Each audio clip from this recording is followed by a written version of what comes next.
یہ نالج جو ہے میں چاہتا ہوں کہ یہ پبلک تک پہنچے اور پبلک اس سے استفادہ کر سکے. تو سب سے پہلا الزام بھی اس پہ یہ لگے گا ہم کیوں آپ کی بات قبول کریں, آپ تو ایلیٹ سے تعلق رکھتے ہیں, اور یہ بات جو ہے لہٰذا کیونکہ آپ ایلیٹ سے تعلق رکھتے ہیں تو یہ بات بھی لہٰذا ایلیٹسٹ ہی ہوگی. حالانکہ ضرور ایسا ریلیشن شپ ضروری نہیں. تو اس سے بھی ایک بلاک پیدا ہو جاتا ہے in the working class and in the middle class to resist knowledge that comes from that section of society. یہ آپ کو بہت اسٹرانگلی نظر آئے گا. اور اس کو جو مذہبی طبقہ ہے وہ بہت اچھی طرح سے استعمال کر سکتا ہے جب وہ ایلیٹ کے خلاف ریزنٹمنٹ کو استعمال کرتا ہے اس مقصد کے لیے کہ جو ایلیٹ کے پاس بہرحال نالج ہے وہ بھی عوام تک نہ پہنچے. سمجھے اس بات کو, یہ بڑی کمپلیکیٹڈ قسم کی بات ہے. مثال کے طور پہ دنیا کے اندر اگر سیکولرزم کی بات ہو رہی ہے, سوشلزم کی بات ہو رہی ہے, اگر سائنس کی بات ہو رہی ہے, ڈاروینین ایوولوشن کی بات ہو رہی ہے, اور کوئی بندہ آ کے وہ بات یہ کرے, تو سب سے پہلا جو جو جو جو سائیکولوجیکل آپ کہہ لیں فیلسی استعمال کی جاتی ہے اس آرگیومنٹ کو ڈسمس کرنے کے لیے, وہ فیلسی یہ استعمال کی جاتی ہے دس از ویسٹرنائزیشن. ہم کیوں اس بات کو قبول کریں, دس از ویسٹرنائزیشن, یہ ساری باتیں ویسٹرنائزیشن ہے, یہ ساری باتیں ایلیٹزم ہے, یہ تو ویسٹ کے چمچے ہیں, یہ تو ویسٹ کے پٹھو ہیں, and so on so forth. ابھی بھائی جو ویسٹ نے نالج استعمال کر کے اتنی ترقی کی ہے, اگر کوئی آپ کو وہ نالج پہنچا رہا ہے آپ کی اپنی ترقی کے لیے اور آپ ریجیکٹ کر رہے ہیں کیونکہ یہ ویسٹرنائزیشن ہے, تو آپ اس میں اپنی جہالت کا کی نشاندہی کر رہے ہیں اور کچھ نہیں کر رہے ہیں. اگر وہ آپ کو یہ بتا رہا ہے کوئی بندہ کہ جی نیوکلیئر فزکس اس طرح سے ہوتی ہے اور پالیٹکس میں اس طرح سے ویسٹ نے, جان لاک نے سوشل کانٹریکٹ کر کے اور روسو نے یہ کر کے جو ہے نا ویسٹ کی پالیٹکس کے یہ مسائل حل کیے, اور میگنا کارٹا نے یہ کمال کیا اور ٹریٹی آف ویسٹ فیلیا کی وجہ سے یہ ہوا فائدہ, تو وہ آپ کی ویسٹرنائزیشن نہیں کر رہا, وہ آپ کو صرف سکھانے کی کوشش کر رہا ہے کہ ویسٹ نے جو اپنی سپیریورٹی دوسری سویلائزیشنز پر کی وہ کیسے کی, اس سے آپ نے اسباق حاصل کر کے اپنی سویلائزیشن کی بہتری کی طرف جانا ہے. اس کا یہ مطلب نہیں ہے کہ آپ بھی ایگزیکٹلی ہو بہو وہی بن جائیں جو ویسٹ کر رہا ہے, مگر آپ نے ایٹ لیسٹ اس چیز کا احساس کرنا ہے, اس چیز کو ریکگنائز کرنا ہے کہ how they pulled ahead of everybody else. ٹھیک ہے. تو رائٹ ونگ جو ہے یہ بہت کرتا ہے کہ انسٹیڈ کہ لوگوں کو اس بات کی سمجھ آئے کہ where did the West get the power to defeat Islamic civilisation, کیسے ان کے پاس یہ قوت آئی کہ انہوں نے پوری اسلامک سیولائزیشن کو کالونائز کر لیا, بھائی جان کانکر کر لیا ہمیں سب کو. ٹھیک ہے, کیسے کیا؟ تو اس کو اس پروسیس کو سمجھنے کے لیے سمجھنا بہت ہی زیادہ ضروری ہے, کیونکہ اس کے بغیر ہم اپنی بیکورڈنس سے, اور ہم کیوں پیچھے رہ گئے اس کے بغیر ہم نہیں پیچھے آگے نکل سکتے. تو جب لوگ سمجھانے کی کوشش کرتے ہیں آپ اس کو ڈسمس کر دیتے ہیں کہ یہ تو ویسٹرنائزیشن ہے, اس کا تو ہماری ثقافت سے تعلق ہی کوئی نہیں ہے. اور رزلٹ یہ ہے کہ آپ اپنی بیکورڈنس کے اندر پھر بڑے خوش رہتے ہیں کہ ہم تو بڑے خوش ہیں اس چیز کے اندر اپنی وہی ٹرینڈز ہم جاری رکھیں گے جن جن ٹرینڈز کے نتیجے میں ہماری سویلائزیشن کو ڈیفیٹ ہوئی, اسی کو ہم سمجھیں گے کہ یہ تو ہماری خاص شناخت ہے. اور یہ ہماری خاص شناخت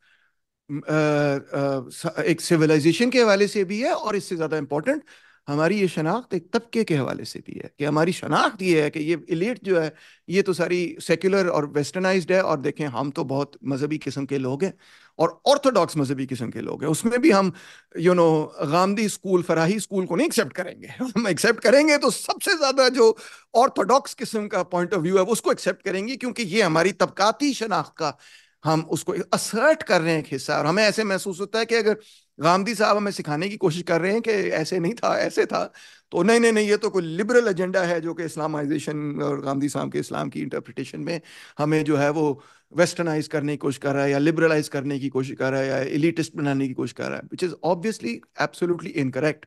آپ نے دیکھنا یہ ہے سب سے پہلے کہ کیا جو ایویڈنس اور شواہد اور ڈیٹا وہ سامنے رکھ رہے ہیں یا جو لوگ یہ آرگیو کر رہے ہیں وہ ڈیٹا آگے رکھ رہے ہیں, کیا وہ انٹلیکچولی کنونسنگ ہے, کوہیرنٹ ہے, لاجیکل ہے, منطقی ہے, بیسڈ آن فیکٹس ہے کہ نہیں. That's the only criteria.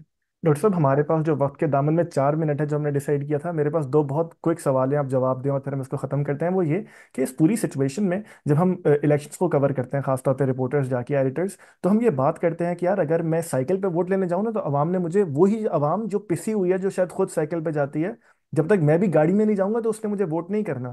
تو معاشرے کا یہ طبقاتی فرق، یہ کس طرح اس طرح ٹرانسلیٹ ہو جاتا ہے کہ وہ مجھے اپنے ہی قاتل سے محبت ہو جاتی ہے؟ ہائے ہائے ہائے بالکل یہ 100% فیکٹ ہے. یہ میری تو اپنی زندگی کا تجربہ ہے کہ ہمیں لیفٹ میں یہ سکھایا جاتا تھا کہ بھئی آپ نے غریب ہی رہنا ہے اور غریب کے لیے خدمت کرنی ہے، اور غریب کے لیے خدمت کرنے کے لیے آپ کو خود بھی غربت جو ہے اپنا لینی چاہیے۔ اور ہم جب انجمن مزارین پنجاب میں کام کر رہا تھا، جو غریب، جو کہ ابھی بھی کام کرتا ہوں، مگر جب میں وہاں پنڈوں میں جایا کرتا تھا تو ایک بڑا مجھے روڈ شاک ملا، کہ وہ یہ تھا کہ ایک بہت بڑی پولیٹیکل پارٹی کا جو پنجاب کا صدر وہاں پہ آیا، اور اس نے کوئی 10 12 پجیرو گاڑیوں کے اندر وہ اندر آیا جب پنڈ کے، تو ایک پنڈ نہیں 5 10 پنڈ وہاں پہ اکٹھے ہو گئے، اور میں کہا یار یہ کیا چکر ہے یہ تو الٹ ہو گیا یہاں پہ سارا کام۔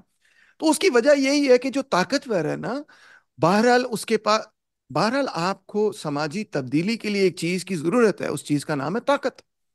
اور طاقت جو ہے وہ تو امیر آدمی کے پاس ہے، وہ تو اس کے پاس ہے جو کہ جس کا ریاست سے کوئی تعلق ہے، اینڈ سو آن۔ تو جب آپ امیڈیٹ سولوشن تلاش کرتے ہیں نا، کہ یار میرا مسئلہ بھی حل ہو جائے، بھی میں نظام نہیں تبدیل کر سکتا، یہ ہے وہ، بس یار یہ فوری مسئلہ میرا حل کر دیں، تو فوری مسائل کو کے فوری حل کی تلاش میں جب آپ نکلتے ہیں، تو آپ ہمیشہ طاقتور کا ہی ساتھ دیں گے، کیونکہ آپ کو طاقت کی ضرورت ہے اس مسئلے کو حل کرنے کے لیے۔ مگر جب آپ یہ دیکھیں گے کہ اصل میں مسئلہ جو ہے وہ میرا صرف نہیں ہے، وہ پورے سماج کا ہے، اور سماج میں غریب طبقے کی طاقت میں اضافہ کرنا ہے، تو پھر آپ کی پوری تھنکنگ چینج ہو جاتی ہے۔ آپ یہ نہیں کہتے کہ میں نے اپنا فوری مسئلہ حل کرنا ہے، آپ یہ کہتے ہیں کہ میں نے غریب کی طاقت میں اضافہ کرنا ہے، پھر بہت سارے مسئلے حل ہوں گے۔ تو پھر آپ طاقتور کے پیچھے نہیں جاتے، بلکہ آپ اپنے طبقے کو طاقتور بنانے کی جدوجہد شروع کر دیتے ہیں۔ ان دونوں چیزوں میں زمین آسمان کا فرق ہے یہ، اور یہی فرق نظریہ آپ کو سکھاتا ہے جب آپ براڈر فریم ورک میں چیزوں کو دیکھتے ہیں۔ جب آپ صرف اس فریم ورک میں دیکھیں گے کہ یار میرے بچے بھوکے ہیں، بس کسی طرح مجھے نوکری مل جائے تاکہ میں یہ مسئلہ حل کر دوں، تو کس کے پاس آپ جائیں گے؟ اس بندے کے پاس جائیں گے جو سائیکل پہ آپ کے پاس آئے گا ووٹ لینے کے لیے؟ Course not. آپ اس بندے کے پاس جائیں گے جو 11 پجیرو لے کے آئے گا، آپ کہیں گے یار یہ نوکری مجھے دے سکتا ہے، یہ مجھے ملازمت دے سکتا ہے، یہ ملازمت مجھے دے گا، میں اپنے بچوں کو اسکول بھیجوں گا، باقی چیزیں بعد میں دیکھیں گے۔ ٹھیک ہے، تو آپ بڑے امیڈیٹ بینیفٹس کے لیے کام کر رہے ہیں۔ پھر آپ کی جو پولیٹیکل کانشیسنس گرو کرتی ہے، اور آپ ریئلائز کرتے ہیں کہ یار یہ مسئلہ اس طرح سے تو حل نہیں ہوگا، چلو میں اپنے بچوں کو اسکول بھیج دوں گا، آگے کیا بنے گا جب میرے ماں باپ بیمار ہوں گے وغیرہ وغیرہ، تو آپ فوری حل میں تلاش کر رہا ہوں، تو اس سے تو جو سسٹمک پرابلم ہے، جو نظام میں مسئلہ، وہ حل ہو ہی نہیں رہا۔ تو پھر آپ یہ سوچیں گے کہ نہیں یار، اصل میں معاملہ یہ کہ ہمیں تو پالیسی چینج کرنے کی ضرورت ہے۔ ہائے، آپ پالیسی کی طرف آ جاتے ہیں، آپ امیڈیٹ پرابلم سالو کرنے کے بجائے ایکچولی آپ پولیٹیکلی سوچنا شروع کر دیتے ہیں۔ آپ کہتے ہیں نہیں نہیں، پالیسی تبدیل ہونی چاہیے۔ جب آپ پالیسی لیول پہ آ جاتے ہیں، پھر آپ پوچھتے ہیں سیاست دان چھوڑو کہ اس کے پاس گاڑیاں کتنی ہیں، یہ پتا کرو کہ اس کی پالیسی کیا ہے۔ ٹھیک ہے، وہ ایجوکیشن بجٹ بڑھائے گا کہ نہیں بڑھائے گا، یہ آپ سوال کرنا شروع کر دیتے ہیں۔ آپ کی پولیٹیکل کانشیسنس یہاں سے یہاں آ جاتی ہے۔ پھر آگے آپ یہ پوچھتے ہیں، صرف پالیسی لیول پہ نہیں رہتے، آپ یہ پوچھتے ہیں کہ نظام پہ یہ کہاں کھڑا ہے، پرو کیپٹلسٹ ہے، اینٹی کیپٹلسٹ ہے، پرو رچ ہے، پرو پور ہے، کہاں پہ؟ پھر آپ آگے اور چلے جاتے ہیں، آپ کہتے ہیں اس کا نظریہ کیا ہے۔ ٹھیک ہے، نظریاتی لیول پہ آپ پہنچ جاتے ہیں، آپ کہتے ہیں یہ سوشلسٹ ہے، یہ کیپٹلسٹ ہے، اس کا یہ نیو لبرل ہے، اس کا کیا نظریاتی پوائنٹ آف ویو ہے جس کے فریم ورک میں یہ اپنی پالیسیز بناتا ہے؟ کیونکہ ہر بندہ پالیسیز جو بھی بناتا ہے وہ کسی نظریاتی فریم ورک میں بناتا ہے، ایون اگر وہ کانشیس نہ ہو اس نظریاتی فریم ورک کے، انکانشیسلی بھی لوگ جو ہیں کسی نہ کسی نظریاتی فریم ورک سے ہی پالیسی اخذ کرتے ہیں، ایسے تو نہیں ہو جاتا کہ اہم پالیسی ہوا میں گھوم رہی ہو۔ تو پھر جب آپ اس لیول آف کانشیسنس پہ چلے جاتے ہیں، تو پھر آپ اس کے حوالے سے ایک سماجی قوت، ایک سماجی پارٹی، ایک تحریک بنانے کی کوشش کرتے ہیں، جو کہ غریبوں کی اجتماعی قوت عوض ویزاوی امیر طبقے کے، آپ ان کی اجتماعی قوت میں اضافہ کرنے کی جدوجہد شروع کر دیتے ہیں۔ آپ ٹریڈ یونینز کو مضبوط کرتے ہیں، یعنی کہ آپ ورکنگ کلاس کی مفادات کی تنظیموں کو مضبوط کرتے ہیں۔ وہ کون سی تنظیمیں ہیں؟ سب سے پہلے تو آپ ٹریڈ یونینز مضبوط کرتے ہیں، آپ کلیکٹو بارگیننگ اتھارٹی مضبوط کرتے ہیں، آپ اپنے محلے کی کمیٹی مضبوط کرتے ہیں جس میں صرف غریبی ہوگا نا، اور کون ہوگا؟ آپ یعنی کہ عرض یہ ہے کہ وہ تمام تحریکیں، تنظیمیں مضبوط کرتے ہیں جو کہ غریب کو اکٹھا کرتے ہیں اور طبقاتی جدوجہد میں حصہ لیتے ہیں۔ تو پھر آپ کی پولیٹیکل کانشیسنس جو ہے آگے بڑھتی ہے، اور پھر فائنلی آپ اس کی ایک سیاسی شکل بھی بنا لیتے ہیں کہ پولیٹیکل، کہ ہمیں صرف یہ نہیں کہ اپنے ٹریڈ یونین لیول کی سٹرگل کرنی، بلکہ ہم نے غریب کی سیاست کرنی ہے، ہم نے پورا پالیسی سٹرکچر تبدیل کرنا ہے، ہم نے سٹرکچر آف دا اسٹیٹ تبدیل کرنا ہے، ہم نے ثقافت تبدیل کرنی ہے، ہم نے کلچرل کیپٹل کو سب تک پہنچانا ہے، and so on so forth. آپ کی پوری سوچ میں ایک ریولوشن آتا ہے، اور جب آپ کی سوچ میں ایک بڑے پیمانے پہ ریولوشن آتا ہے، پھر ملک میں بھی انقلابی تبدیلی ہو جاتی ہے۔ تو یہی سرکار ہم کرنے کی کوشش کر رہے ہیں، اور اسی سوشل میڈیا